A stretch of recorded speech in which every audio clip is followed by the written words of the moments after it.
तौर पर सांप के काटने से लोग मरते हैं, लेकिन भारत में एक अनोखे वाकये में सांप बच्चे के काटने से हलाक हो गया।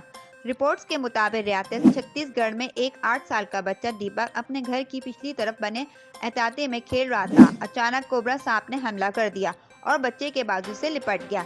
लड़के ने घबरा के सांप को बाजू से झटकने की कोशिश की, लेकिन सांप इस दौरान लड़के को डसने की कोशिश करता रहा। लड़के ने जान बचाने के लिए सांप को काट लिया। लड़के के काटने से सांप मर गया। सांप के काटने वाले बच्चे का कहना है कि सब कुछ अचानक हुआ। सांप को हटाने की कोशिश में नाकामी के बाद इसने काटने का फैसला किया और 2 मरतबा काटा। डॉक्टर्स का कहना है कि सांप ने बच्चे को डंक मारा था, लेकिन खुशकिस्मती से सांप का जहर बच्चे के जिस्म में दाखिल नहीं हुआ, इसलिए वो बच गया।